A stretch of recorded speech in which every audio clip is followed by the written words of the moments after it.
Ladies and gentlemen, welcome to Hero Movie Podcast, your greatest source for superhero movie discussion in the multiverse. I am your host, Adam Portress, and I'm joined by Sweet Seanza Kovacs from the internet. What's the matter, Taylor Lautner? Too busy? And of course, Bruce Leslie. I'm a prickly pear, and I'm not too busy, Shark Boy, Lava Girl. I can be either one. Yeah, he could be Shark Boy, Lava Girl. The money I would give to see Bruce as Lava Girl. Whew. Halloween's not that far away. That's true. We you've got enough time to get that costume together there, buddy. I'll do some sugar busters and then watch out. This week we are talking the we'll call it the sequel to Shark Boy and Lava Girl. We Can Be Heroes. It is on Netflix right now. And funny, which, by the way, we were going to be doing Powerpuff Girls for those of you that are paying attention to the at-home game here and everything. But unfortunately, that took a little bit more money than we all really wanted to spend. It was like, wait a minute. So you got a stay of execution there, Powerpuff Girls movie, but don't get us wrong. We're going to find you at some point, and you know what? We will review you. It'll happen. Oh, boy. But no, we're going to Netflix this week, checking out We Are Heroes, a new movie from Robert Rodriguez. I don't want to say... We can be heroes. What did I say? We are heroes. We can be heroes. Well, anyone can be a hero if you think about it. You know who the biggest heroes are? The people that support us over at patreon.com/HMP. Those folks get the pre-show, post-show, and, of course, Dinger Zone. This week's Dinger Zone, we talk about the quandary that is collecting in the 21st century. Ooh. Doesn't that sound a lot more fancy than what we did, guys? Oh, yes. Yes, it does. It makes them want to go like, oh, yeah, we're going to go do that. They're going to be like, thanks for churching that up, Portress. That's what we do. Of course, they're going to be listening going, that's not what they talked about at all. But It is. It is. It truly is. But we do want to say a big, giant thank you here because one Orange Crush, man, he jumped up. He has edited his pledge from the $5 to $20. So Orange Crush, big, giant thanks to you, buddy. Yes. So that's awesome. Thank you. You're going to be put on in the executive producer category with all the other fine folks. And we got an email from Brian Z, a.k.a. Spider Z. He sent this, but for some reason, Patreon stinks with telling you that you've got notifications for messages that people have sent. So this was last month, but I still think it certainly applies here. This one comes to us from Spider Z. Gentlemen, for the first year and a half, I've been an avid listener, or for the last year and a half, rather, I've been an avid listener to HMP, Clone Wars, Mandalorian, and Snowpiercer 30 Questions, and re-listened to some of my favorite episodes, The Saint, Star Wars Christmas Special, and the Martez Sisters arc. Yes, the Martez sisters. As I work my way through the HMP back catalog. For months of free entertainment you've provided, joining today at the executive producer level has been long overdue. You guys are the best. Shout out to Adam for his music choices after each HMP episode. Thank you very much. Sean for his Clone Wars love, and Bruce for the dad jokes that I steal and use on my kids. They were not as amused as possibly John Wick Jr. play. Look forward to more from you all in 2021. That is from Brian, a.k.a. Spider Z. Thank you, Spider Z, for that email. We really appreciate it there, and we appreciate all of you fine folks. So if you'd like to support this show and get a little bit more for yourself at the exact same time, head on down to patreon.com/HMP and join up today, will you? We appreciate that, and we appreciate all of you fine supporters. Well, let's get into it, boys. We talked a little bit about it up at the top, but here is the trailer for We Can Be Heroes. At a time in the world where things were feeling less and less certain, there was one thing you could always count on: the heroics. Our planet's team of superheroes, and my dad was one of them. Dad, what's going on? Is that Miracle Guy? That is just a training exercise, probably. There's something coming. If I didn't know any better, I'd say you actually sound a little worried.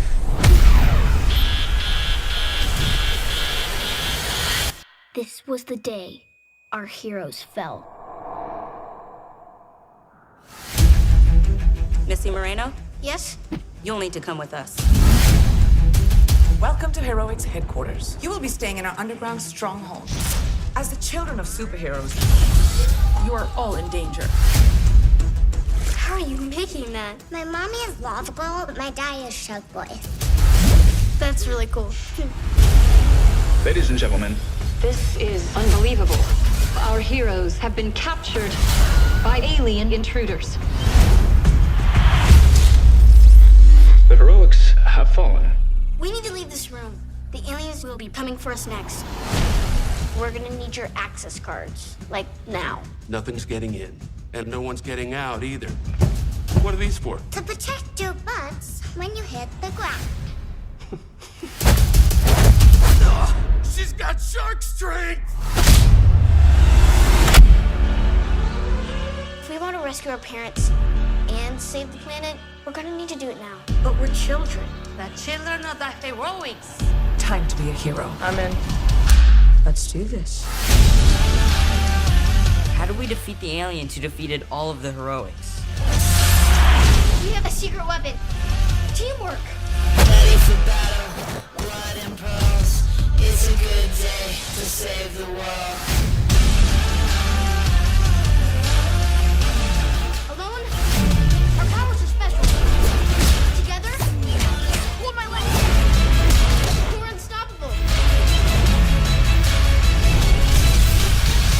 When you need us, we'll be there. Great job, Fast Forward. Excellent work, Rewind. Excellent work, Rewind. Excellent work, Rewind. I just like hearing her say it. Alrighty, that is the trailer for We Can Be Heroes, written and directed by one Mr. Robert Rodriguez. I'm not exactly sure how we're going to do it, but you know what? I think he's got as good a chance as anybody. Bruce, how does this here program relate back to comic books? Child superheroes are a trope. Let me try that again. Child superheroes are a trope that pops up in comics. Oh, hold on. I don't know how this is happening. He writes about food. How do I stop it? Christ almighty.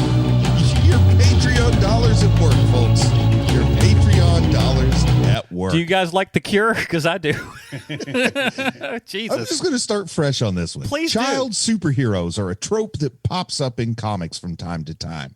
For me, the first characters that come to mind are Power Pack, the first team of preteen superheroes in the Marvel Universe, and the first team of heroes in comics to feature characters of that age operating without adult supervision.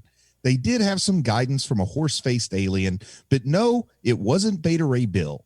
The Power Pack children weren't born into the world of superheroing, but rather had it thrust upon them when a dying alien transferred his powers to them, sort of like Abin Sur and Hal Jordan in the Silver Age Green Lantern. When it comes to second-generation heroes, or at least second generation in theme, my mind goes straight to the Young Avengers. The YA team steps into action during the Avengers Disassembled storyline, I guess trying to take up some of the slack. The team first garners attention of adult superheroes after defeating the time-traveling villain Kang the Conqueror. A few examples of the G2 characters on the team are Speed and Wiccan, the long-thought non-existent twin sons of Scarlet Witch. And to find out more about that story, check out my latest YouTube video, Wanda and Vision. With Wiccan having powers quite similar to his mother, and Speed being gifted with powers like those of his uncle Quicksilver, Iron Lad is a pivotal member of the team as he travels back through time during the Kang fiasco, and when he finds the Avengers disassembled, he takes it upon himself to assemble the Young Avengers. Scott Lang's daughter, Cassie, also has the knack for changing her size, and she joins the team as Stature.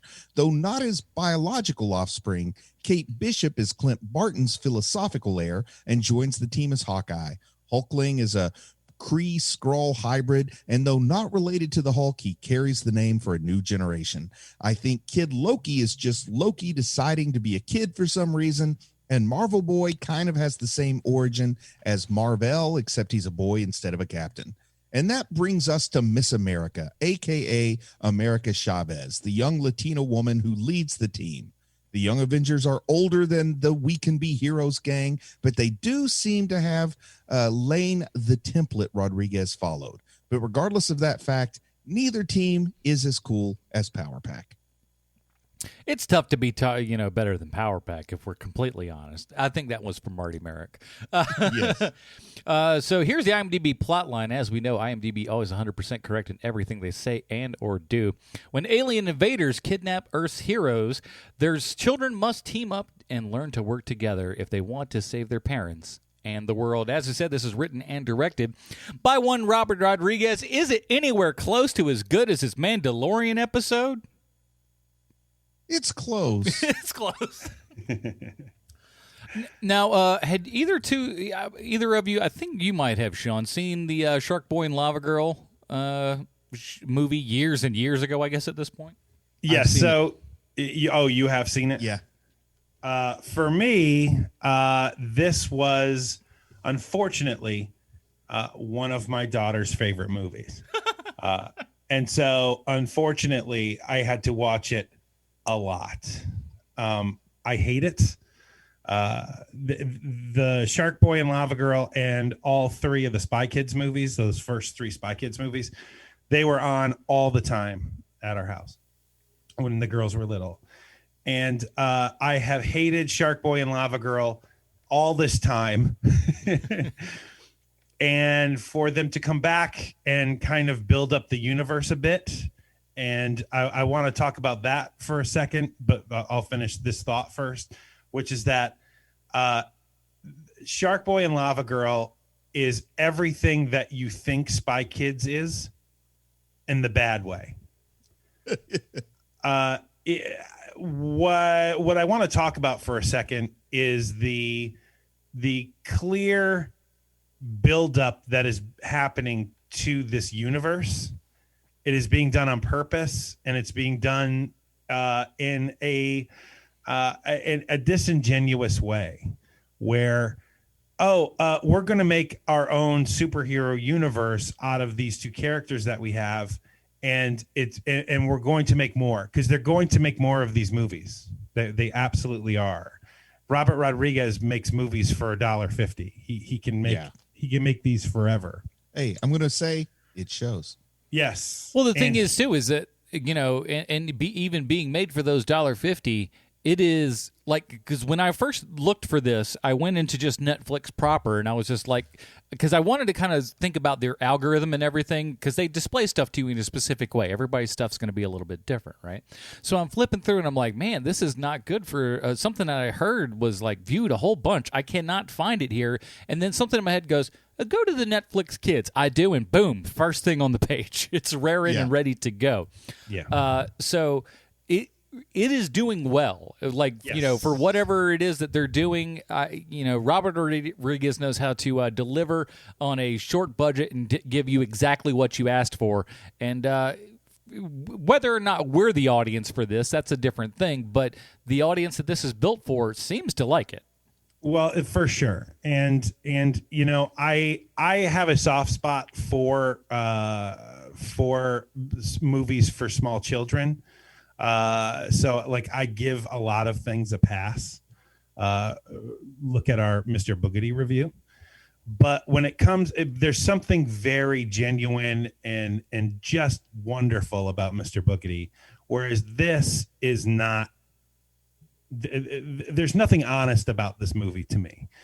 And like kid actors are for the most part, they're all awful. Like every kid actor is terrible to a certain extent, but these kids in this movie they're just the worst. I'm going to say these kids in this movie are exactly like kids would be if you tried to put them in a movie. Like I don't want to say these kids are doing a bad job. I'm just saying these are just regular kids that somehow were thrust into a movie. Like the puppies in Super Buddies were more prepared for life in Hollywood, I think, than these children. Agreed. Although there are two children in this movie who are legitimate actors. The kid in the wheelchair, he's a legitimate actor. He did the A Christmas Story Live. He was Ralphie in that. And the girl who plays a cappella is Ernie Reyes Jr.'s kid. Huh. Yeah. And so, you have legitimate people in this movie, and having that juxtaposition where, the adults come in and the adults are great and they're hamming it up as they should. It's the type of movie that it is. With children who are clearly only remembering words put together. and it's fairly difficult to watch at times. And again, I give most of these things a pass just because it's for kids. But there's something so sleazy about this movie to me, and it's because I know we're going to be seeing a lot more of them. And there's a part of me when I'm watching it, I guess I'm going to go back to trying to defend the kids a little bit, but it almost feels like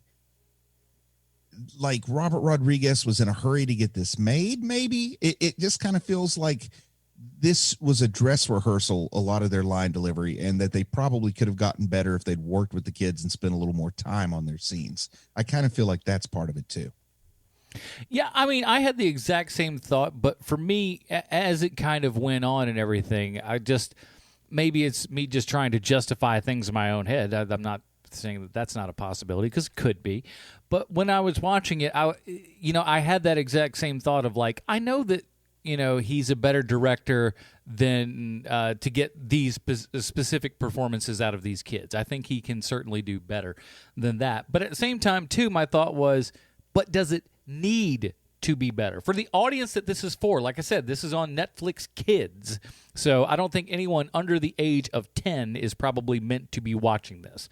And for the kids that are under 10, I understand, like we understand that now, if you decide to work with a kid enough, that kid can be a fantastic actor, because we've seen it happen a bunch. Well, yeah, I mean, this is coming from a dad who's had to drive his son to rehearsal 5-6 nights a week for 4 months to do 3 shows or 6 shows in a play. So, if they work harder, you see what happens. Yeah, and at the same time, too, I think Rodriguez's point was more like, hey, this is kind of disposable. These characters do need to be very broad, because for the very young audience that we're presenting this to, this is what they're going to want. They're going to want very broadly drawn characters. Like when you watch, like a Mickey Mouse Clubhouse or something, you watch that and you're like, oh my gosh, how stupid are children these days? But, well, they are. They're little kids. They don't know from nothing.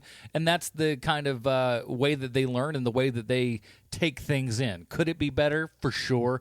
But does it necessarily need to be? I don't know if you need to waste more time trying to get a better performance when the audience themselves really wouldn't even appreciate it. Well, I'm going to ask you an honest question here, Sean, and this isn't me trying to make a corny joke or be facetious. A legitimate question. Who do you think had better performances from their child actors? Dude, Where's My Dog, or this movie? Oh, this movie. Really? Yeah. Oh, wow. I thought they were pretty good in Dude, Where's My Dog? Dude, Where's My Dog? Dude, Where's My Dog is another one of those movies where it's just slimy, because like, oh, hey, we're going to make a quick $1 here. And that's what this feels like too. Listen, we're trying to target 7-year-olds who love Ashton Kutcher and Sean William Scott. Well, it's not that. It's the dumb parents are like, oh, this must be like a kids movie version of Dude, Where's My Car? That's neat. Like I'd see that. It's just a bunch of kids getting high. And so, well, I mean, you know what I mean, like the child version of whatever that is. I had too much chocolate milk last night. Oh no, we were sick. We got the flu. What happened? Whatever it is. And so, like, you have what's the perfect example of that is Big Hero 6 when Hero Max, is that his name? Betamax. Betamax. When he's down, when he's low on energy, he acts Baymax. We eventually got there. he acts drunk when he's low on energy. Like that's a kid trope. That's clearly, this is our workaround for getting this character drunk. I mean, it's the same thing. So let's get to this for a second, because one of the things that I've been noticing about this movie is that people are comparing it to like Spy Kids, which they should, and other movies of this genre. And unfortunately, they're lumping Space Quest into this. And that movie, no, Galaxy Quest, that's what it's called. Galaxy Quest is an amazing difference in these two. That's what I was just like, I only know Galaxy Quest. That's what I mean, Galaxy Quest. The Galaxy Quest is an amazing movie that is bulletproof all on its own. It's just perfect. And it's more like, this movie is more like Spy Kids than it is like Galaxy Quest.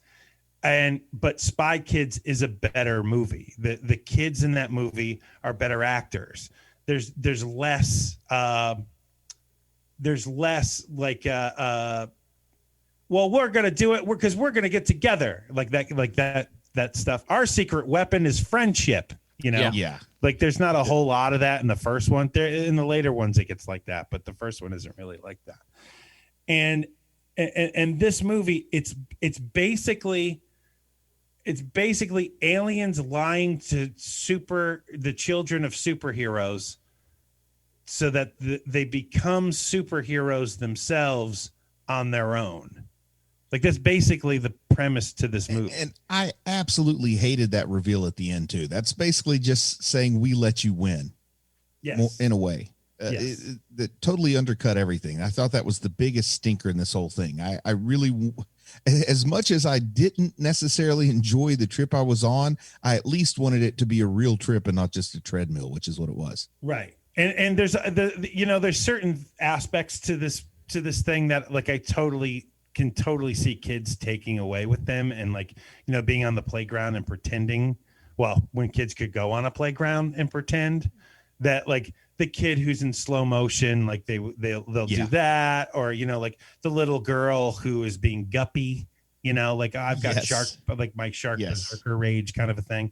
I could totally see all of those things happening, and that part is great.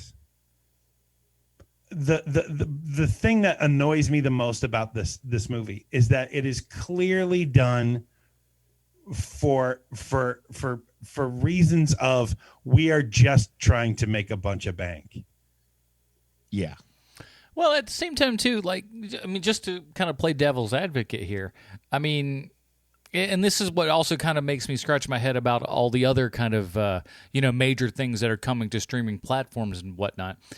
How much money are they truly making on this stuff as well? Because obviously, a certain number of people are going to start subscribing, at least in maybe short form, for Wonder Woman 1984.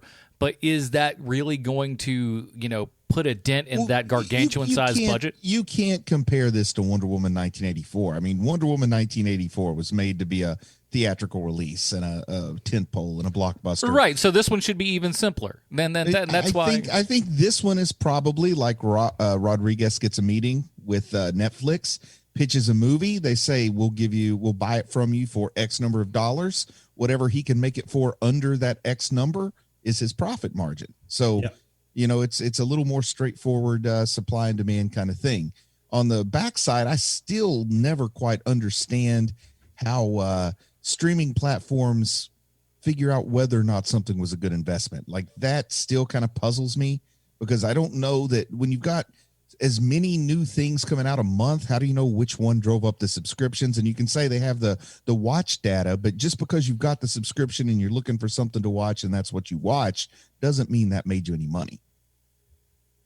Yeah, I don't understand how any of the best business-wise how it works. It confuses the crap out of me. So that's why I'm always, especially in kind of the new paradigm that we're looking at least as of right now, I don't know how things are going to work. Yeah, maybe it'll work budgets. Like TV. It'll work like premium TV, like premium cable always worked. They just as long as Netflix is making money, they'll be happy. But I don't know that they're making money right now. So maybe there's going to be fewer productions. I have no idea how this thing is going. And then when you get into something that's publicly owned, they don't actually have to make money as long as the stock price goes up. It gets real confusing real fast. But at the same time, too, and I think this is one of the smart things that Netflix did within the company itself, obviously starting out as just a DVD rental mail service and everything, turning over to the digital, having all of those, just different movies from every, company out there, and then creating stuff for themselves, because I can't believe that, they were, because people either will look far enough ahead in the future and say, hey, here's where things are going, or you end up like Blockbuster and you go, we don't need to buy Netflix. That's a silly thought. Why would we do that? And then, the world passes you by. But at this point, it is just like, I don't know how things are calculated, but it is curious to see them enjoying it. Or at least that's what the vibe seems to be from Netflix, as they've greenlit a second one of these already, as John mentioned. Yeah, what do they have to lose? I mean, if they're throwing, let's say they're throwing $1 million at Robert Rodriguez, and that's probably about right. That's probably around what they're giving him. He makes it for $500,000, and they're going to do this forever. And you can switch out the kids. You bring in one actor, because the way that Netflix usually does it is that there's only like 2 seasons to something that works well. I think he spent more than $500,000 on this. Don't want to derail you. Go ahead. I don't think so. I think that's basically what he spent. I don't know. I mean, Weta did the special effect. I'm thinking they dropped Weta 5. did it, so it wasn't even his. It wasn't even his special effects company that did it. I'm sure part of it, but like it's mentioned in several places that Weta is doing the special effects for a lot of this. Huh. I didn't know that. So then it is more. Then he did spend more. Yeah, I'm guessing by looking at it, I'm going to say that this was in the 5 to 10 range. Yeah, I was thinking like a 5-4, like they gave him 5 and he spent 4. There you go. So that's perfect. There you go. And and they're going to make these forever because it costs no money to make it. And they're going to get the eyeballs on it, and the most important eyeballs, which is families. And people will be fine with it. And it's going to they're going to do it forever. As long as kids are watching, they're just going to keep on making them, and that's fine. And they're not going to have to pay a bunch of money to actors because they can switch them out all the time. Hey, Christian Slater don't work cheap. But yes, he does, and but the big thing is too is that Rodriguez shoots all this stuff in Texas, so a lot of the big money that you would need to have in California, for example, your production cost is practically in half at that point. Yeah. And so it's a lot easier for them to do that. And when you can just kind of crank it out on your own schedule, why wouldn't you do that? And of course, it's like a lot of other things, like Steven Soderbergh going, all right, I'll direct these Oceans movies, but I'm also going to go off and make, Bubble. No one saw Bubble for the most part, but, he got to do that on account of, okay, I made a whole bunch of money over here. Now I kind of get to go and do whatever I want. And I think ultimately, because Rodriguez sort of fell out of favor the last couple of years. He was putting out good stuff, for a long while there. And then it just kind of, his style, for lack of a better word, kind of fell out of fashion. Yes. And, but it turns out the more stuff that he does that doesn't necessarily have him attached to, write it and everything, he tends to do a lot better. We look at, obviously the episode of The Mandalorian that we had for season 2 that he did, quite well. But again, not his material, but I still think that he does have a good enough eye to, put out something that's pretty good. And in this, like I said, even though it is stripped down, it is very kind of minimalist for everything. He does well enough with it that it accomplishes its goal. And frankly, to me, that's half the battle for this sort of thing. In the beginning, with these sort of corny, made-up superheroes, like particularly the main blonde superhero, were you just briefly thinking about The Boys? Like, I was thinking of Homelander a little bit with that opening scene. He did have a very Homelander-esque vibe to him. You're not wrong there. Well, if you're Superman with blonde hair, that's all I'm going to see at this point. Pretty much. But again, all of the, I can almost guarantee you, all of the superhero adults, save for Miss Chopra there, who's kind of like the head of all the superhero things that, spoiler alert, turns out she's a bad guy. But not really. But not really. But, yes, but no. And we triple back on you. But all of those adults, I can guarantee you that they were only there for 1, maybe 2 days. That's just how Rodriguez rolls. He goes, all right, we're going to get in here. We're going to do all this stuff. And they're gone. So it costs nothing to get them. Pedro Pascal can show up for, a day and a half's worth of work. And, you don't got to pay him an exorbitant salary. I saw somebody on Twitter, an adult on Twitter, unironically say this was, in their opinion, this was the best superhero movie of 2020. Okay. Now, what was wrong with those people? I don't know. And this was before I had seen it. So I thought, wow, this must really be like one of those heartwarming, charming movies. And then when I was watching it, I had to check a couple times to make sure I had the right movie. What they said it was like just the best. I mean, I'm sure we don't have a ton of those in 2020, but it was even like it was one of those things like nobody's talking about the fact that We Can Be Heroes is the best superhero movie of 2020. So I thought maybe I'd slept on something. Maybe it was an elaborate prank on me and I didn't know it. I don't know this guy personally. Big Taylor Dooley fan. Yeah. It's one of her 2 best films. It's from username Robrita Rodriguez. So I've got a thought here. All this talk about he can just keep making these, he can make them cheap. He's like the Adam Sandler for kids, because as long as Adam Sandler can make a movie for less than $8 million, he knows he's going to get that 8 million threshold. And it's the exact same thing. People poo-poo those Sandler movies for their quality and everything, but the fact remains, people are watching them. Whether or not they're good or not doesn't really matter. If they're getting eyeballs on them, that's what counts. That's one of the upsides to a massive global population, is if you got a really small but loyal group and you know who they are and you can account for it properly. It's like the Resident Evil movies. They know if they keep their budget below a certain threshold, they're guaranteed profit.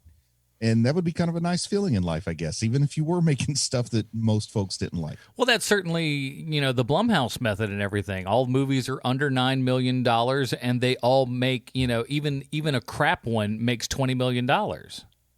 So, you're in the black already. So it doesn't really make much of a difference. And then you get wild and crazy hits, like Split, where all of a sudden, you make an ungodly amount of money that you made on, $9 million worth of a movie. So, yeah, why not?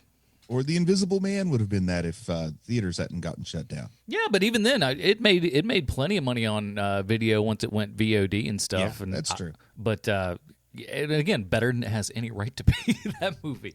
Yeah, so that movie's terrific. If this movie wasn't on Netflix, if this was just a VOD that you had to pay $4 for to get your kids to sit down for an hour and a half, do you think a lot of people would be doing that? Maybe not. And here's why. Your kids are old enough at this point, Bruce, but there is a certain section of kids that will just rewatch crap ad nauseum. They do not care. They will just go. If it was back in the day and you had a DVD or a VHS, my kids you'd like wear Shark it out. Boy and Lava Girl, just like Sean was saying. I went through a year of that. So it's up to anybody, really. Yeah, but I'm just trying to think, because this really to me feels like there was a brief period of time when the Redbox movie was something where you go rent it for $1 and it's something that you'd never heard of. It was kind of a mockbuster type thing, but a lot of it was for kids. And this really feels like one of those $1 Redbox movies when you're going on a road trip and you just need something to keep the kids quiet till you get there. One of my little favorite Redbox stories was there was a movie that they did, this little independent flick, and they had Jesse Eisenberg for one day. And they he's in the movie very, very, very briefly. And they put his name dead on front in the actual thing. His face super big. I think they ended up suing or something like that because it was just like, hey, this is not representative of this movie. I'm not the star of this. Please stop saying that I am. Kind of thing. So luckily we won't have to do any of that. Christian Slater's just like, yeah. Put me at the top. Well, you mean I'm not on the cover? It's Pedro on the cover? Hey, but at least he got but he wasn't like a superhero or anything, right? He was just like... He was techno. He was techno. He's super technologically gifted. Okay, because the way that at least that it came out to begin with, because I realized later on by looking at the posters that one of those kids was his kid. And that's why I was just... At first when watching it was just like... Is he just like a paramilitary kind of guy with a jetpack? Is that his job? He's Iron Man when you don't have a budget. A very no budget Iron Man. He is storming the Capitol this week. And I like how there's also a reading on the back of his jetpack there. You can't read that. Yeah, when you're flying the jetpack, you can't look around and see it. That's not for him. That's for us. That's for us, the audience. Just goes, oh, he's out of juice. Well, I do have to say, though, it looks like it'd be kind of fun to help Rodriguez make one of these. No ideas too cheesy. There's no, they say there's no bad ideas. I feel like with this, there would be no bad ideas. If I wanted somebody's superpower to be that they burp fire, I think you would have gone with that. Yeah, I mean, and he's admitted as such that he's like will listen to just about anybody's idea on set, and if it works, like, hey, let's go ahead and knock that out. I mean, Shark Boy and Lava Girl came about because of his kids. His kids designed those characters and just go. I mean, his son got a writer credit, Max Ryder Rodriguez. So why not? I do like that the grandma kicked all the superheroes' butts up in space. Yeah, the grandma was one of the highlights for me. Yeah, and I'll be honest, I wasn't glued to the set, so I missed some of the intricate plot details. But was it a reveal when we found out she was Pedro Pascal's mom, or did we all know that all along? No, we knew that. It felt like a reveal to me. No, when he finally shows up at she mentions that he's she's grandma. I knew she trained him, but I didn't know that she was his mom till he called her mom. Well, like I said, I wasn't glued to my set trying to crack the code. The main character calls her grandma. Well, rats! I should have heard that. Yeah, that's how I figured it out. She came up and said, "Grandma." How checked out I was. That is how checked out I was. Or the Spanish equivalent, maybe because it was the Spanish equivalent of grandma. And we're just regular old gringos going like, "Hey, I'm not sure what that word means, but I'll just make up something in my mind." There is one. I'm going to say one positive. Actually, there's two positive things about this movie. The first thing is that they do incorporate the power sets well, where they're working as a team. That stuff works out pretty good. It's like watching an episode of the old Super Friends cartoon. Yeah, like they did that part pretty well, which I was surprised by because I didn't expect anything at all. And the other thing is that the guy who plays what's the blonde Superman's name? He was like Metropolitan Man or something. No, it's like it's Miracle. No, it's Miracle Guy. Miracle Guy, because Miracle Man is property of Walt Disney. That's why when they I think they just called him Miracle Guy or something like that. I was like, wow, what a great ripoff. It's Miracle Guy. I just looked it up. But Boyd Holbrook, who plays him, it might be his best role.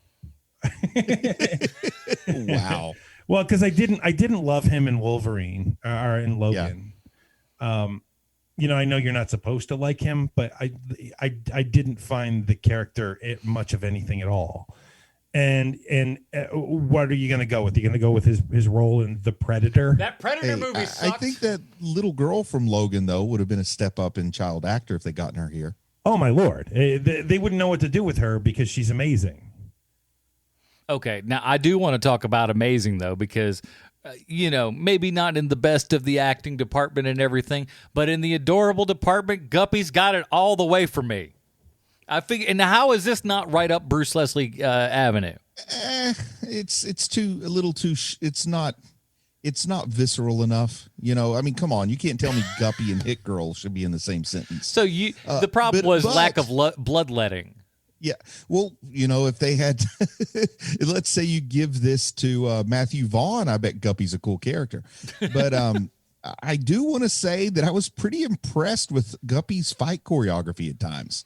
Like it sounds weird because I wasn't impressed with her acting, but some of her kicks and throws and stuff, I thought, wow, this little girl's pretty good at this. There are a couple of moments that look kind of crappy, but there are a couple where you're like, ooh, that looked really, really good. Like she looks like she really picked up that dude and threw him. It's kind of impressive. How many times between Christmas and New Year's after this movie came out on Netflix where they're like 5-year-old girls running around wanting to chase their dad like they're going to bite him? Like that's funny at first, but it gets old. But and I love that she's like exactly every little cartoon that we've seen of a child putting the W's in words. Which I'm a widow Shaw. I do love the part when her power was out. She fed on her team's tears. Like man, That's like a meme ready to be made. That's some hardcore. That's hardcore. I'll gather your salty tears and make them into whatever it was. A key. It was a key. That's the best part, too, is that not only was it just like water, then that's kind of a neat, interesting idea of like she drinks a little water, spits it out, can make a dolphin, and it flies through the air, whatever, or can collect tears and make a key out of it that then can open a door. I love the amount of variety that you get out of one person. It's so good. She is definitely the OP character here. I thought it was weird, though. And I don't know, maybe I'll get you guys' idea on this, because we got the one kid who, let's be honest, he's Professor X. He's in a wheelchair there. But they mentioned that he's in the wheelchair only because his legs are too strong. But was he, though? I'm not sure. Was he? I mean, that's what he said. But was he? It felt like kind of a lie that his parents told him. You're not only calling the kid a cripple, you're calling him a liar. He's a lion cripple's what he is. What I'm going to say is Rodriguez hit on something I thought was brilliant, and it's a speedster who uses a wheelchair, because I've never seen that, and I honestly thought, like, actually, that is pretty cool. He doesn't, his legs don't work, but his arms are super fast, and now he's like the Flash in a wheelchair, and I love that idea. And then they just kind of undermined it. And it's like his muscles are too strong for him to walk, but he can do a handstand, like while somebody uses his chair for something else. It just didn't. No, the math fell apart on me. No. The math? No. It doesn't work. It doesn't work at all. Why couldn't they just honestly say, yeah, he was born and he's not able to walk, but he's still a superhero? Yeah, that honestly, that was what it was to me, that like kind of raised an eyebrow, because in the 21st century as we are, to basically go, well, he's not really handicapped. Like, it felt like a little bit. It's like, imagine if you had a 6-year-old in a wheelchair and they watch this movie and he looks up and he's like, Daddy, he's a superhero in a wheelchair like me. And then you hear him say, well, I don't really need to be in a wheelchair. I can only be in a wheelchair because my legs work too well. And you're like, wait a minute, what? How does that work? They can't keep me from dancing any other way. It's like it was Footloose before the wheelchair. It's like Stallone in Daylight. He got fired for being a cop because he cared too much. Yeah. I'm just too good at my job. They kicked me out of medical school. I saved too many lives. We got to let a couple slip through the cracks lest people think we're gods. That's how medical stuff works, people. Look it up. Oh, yeah. Look it all up. Some of the, because we've seen it happen in so many different films. Is there ever going to be a time in the history of film, and I hope it's coming up soon with the new Fantastic Four movie, are we ever going to get somebody that's stretchy that like pulls it off and it looks really cool? Because I don't know that we've been there yet, or am I missing one? I thought it looked fine here, honestly. I thought the stretchy looked fine here. Compared to what we're working with, yeah, I think the stretchy looked fine here. I think you're forgetting the dance party in the second Fantastic Four movie. That's also. True. That was really amazing. I think you're forgetting the part in the Roger Corman Fantastic Four when Mr. Fantastic waves out of the limousine window and his arm's really long. Oh my God! True also. Just that you can practically see the filament. It's so good. I love that movie. Yeah. Okay. I want to say. I'm trying to think. I don't. Look, we've run out of things to say. Can I make a bold prediction about who's going to give us the best stretchy we've ever seen? Please. I think when Miss Marvel hits Disney Plus, we're going to see stretchy done right. Oh, very good. I could see that. Priyanka Chopra, a beautiful, beautiful woman. She's married to a Jonas brother, right? Is she? Good on you, Jonas brother. If that's the case, that is a good-looking woman. Holy cow! But also, Jonas brothers, aren't they good-looking guys? Like I think so. Yeah, that's a good-looking dude too. It's a win-win. Except I think she's like 45 and he's like 30. No, which is still a win-win. But she's 38. She's my age. Okay, how old's he? He's got to be like 30 though. She's definitely older, but like, hey, come on. She's got a sweet tooth, Miss Chopra. When you look like that, you don't care. You're just like, all right, she's 5-6 years older than me. Who cares? Yeah. Oh yeah, she's married to Nick Jonas. There you go. Good on you, Nick Jonas. Is she going to be like the Selma Hayek? Like Selma Hayek was the hot lady in all the Spy Kids movies. Is it going to be what's her name? Priyanka Chopra? I get her name wrong. Yeah, Priyanka, I believe. Okay, I apologize very much for not knowing her name, but is she going to be the hot lady that's in all the Shark Boy sequel movies or whatever? I mean, it's quite possible. Probably. I just don't know that we're up to the acting level. But again, part of me also goes like, look at what we're dealing with here, and look at the subject matter. And I don't know that we were like, oh no, we need a fifth take on that to get it real good. And doesn't she naturally have a British accent? Like, didn't she grow up in the UK? Because I'm thinking for the head of a superhero organization that's maybe actually an alien, a bad guy, wouldn't the British accent be a good thing to have instead of making her do the American accent? Possibly. I'm trying to see like her. Well, this could be the HMP controversy of 2021 is when Bruce swears she has a British accent when she might not. Well, she was born in India, so that's it. She's lived in America for a while, so okay. Well, maybe I made up the whole thing about living in the UK. It's because the Jonas guy's from the UK, right? I thought he's American. Is he American too? See, I think everybody's from the UK. I shouldn't be talking. We've said it. Robert Rodriguez, he is British. Robert Rodriguez is absolutely British. Okay. And weirdly, Marty Merrick, totally an American. Yeah. Strange, even with the love of shepherd's pie and all that kind of stuff. Totally. Yeah, I like a shepherd's pie. Who doesn't? It's enjoyable. Listen, I don't know how much more of this we could talk about because it's a fun child's movie for what it is, but it's not deep. If you're looking for us to get down into the like, hey, where's that dark existential here's edge something for you, Portress? All right. Did the aliens kind of have a Krang and Kronos vibe to them? Oh, a little bit, yeah. Yeah, I could see that. So there's an upside. Yeah, that's a two-party system. So let's get down to it, everybody. I don't know how we're going to do it with this week. Perhaps it's what we like to call in the industry a layup. But let's find out how this movie relates one-to-one with Sylvester Stallone. Thank you, Adam. I have a prepared statement, and it's not a layup. Okay. Christian Slater is your Stallone connection this week. He plays the character Techno in We Can Be Heroes, and I'm guessing everyone hearing this already knows who Christian Slater is because he's been acting since literally 1980 on a show that may or may not be a soap opera called Search for Tomorrow. He played Boy in Hospital. In 2012, he worked with Sylvester Stallone in a movie called Bullet to the Head. I've always thought of Christian Slater as that friend in college that was rock star cool, but after school, he got into some trouble, and now it's years later.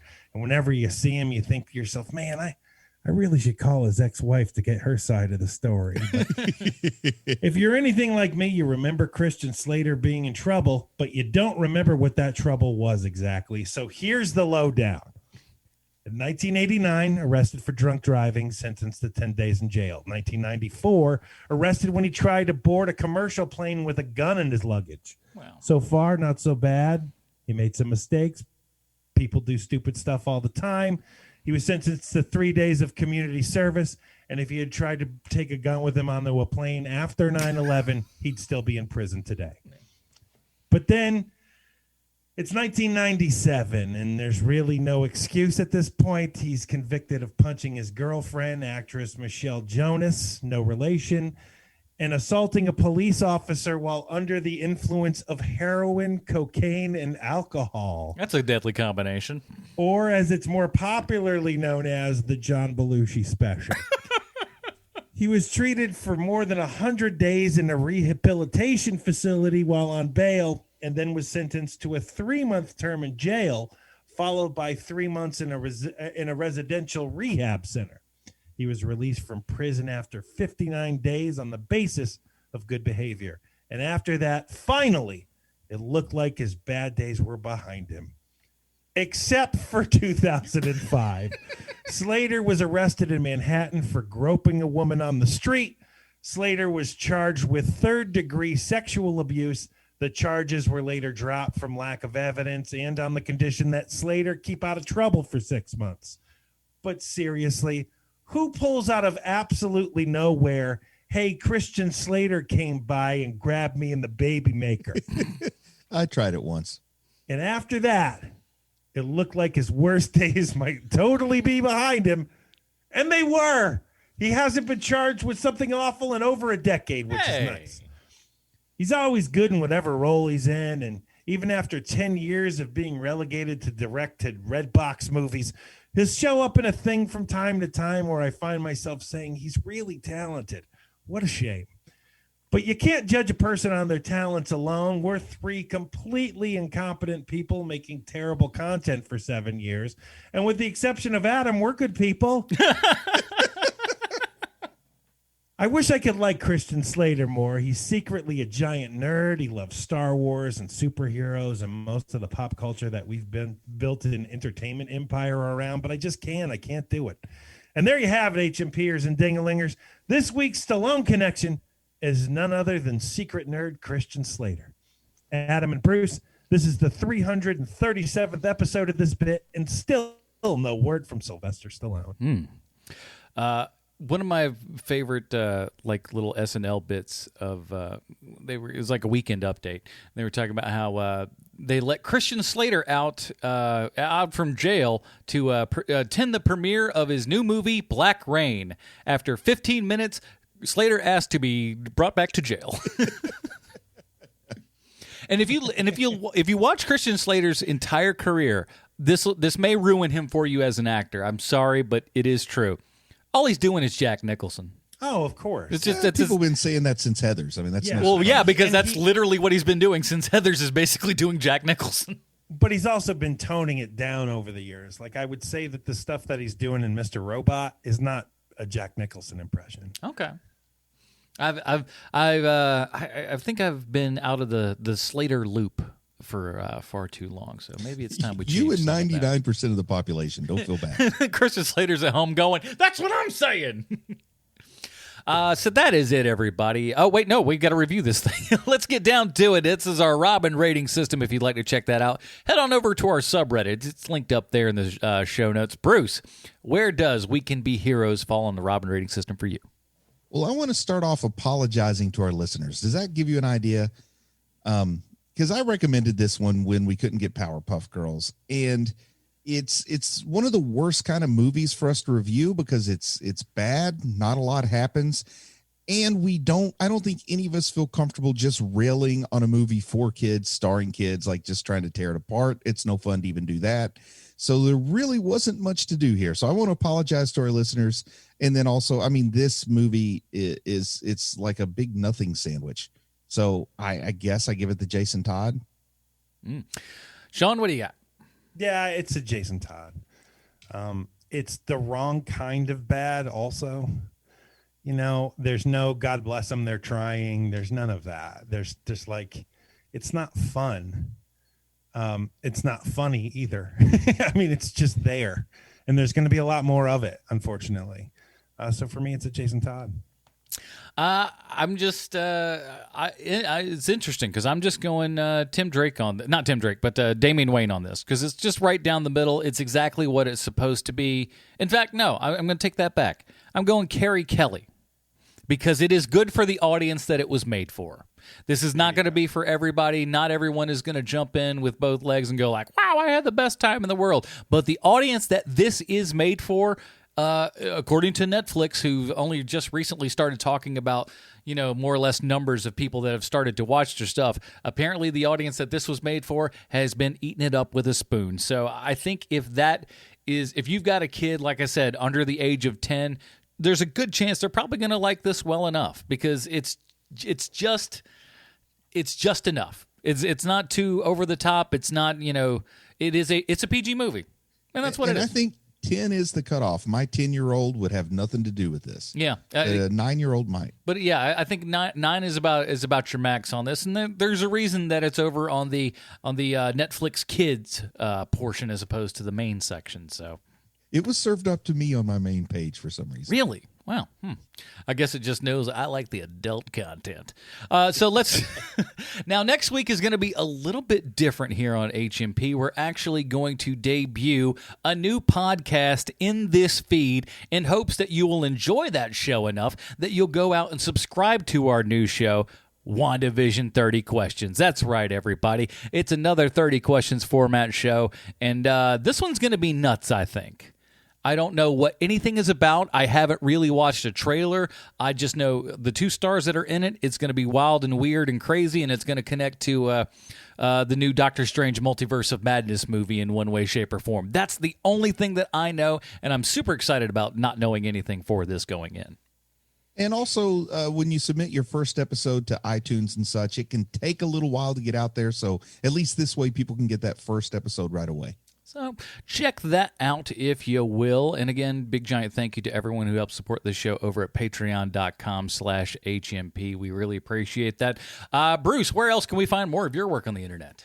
I'm still begging people to go check out my YouTube channel. It's just Bruce Leslie on YouTube. Maybe you'll be nice enough to throw a link in the show notes there, Adam. Oh, but I'm looking for subscribers. After last week, I had a nice little uptick, and I appreciate it, but my numbers are still really low, and I would love for folks to go subscribe and check it out. And if you're listening to us on Patreon, you heard how much work he's putting into this, so please go subscribe. We need to get those numbers up for us. It's Heroes and Villains Reborn in a video format. And honestly, I think it's final form. I think that this was where Heroes and Villains was kind of going towards at some point here, and I think it's pretty darn good. Do yourself a favor, everybody. Sean, what else?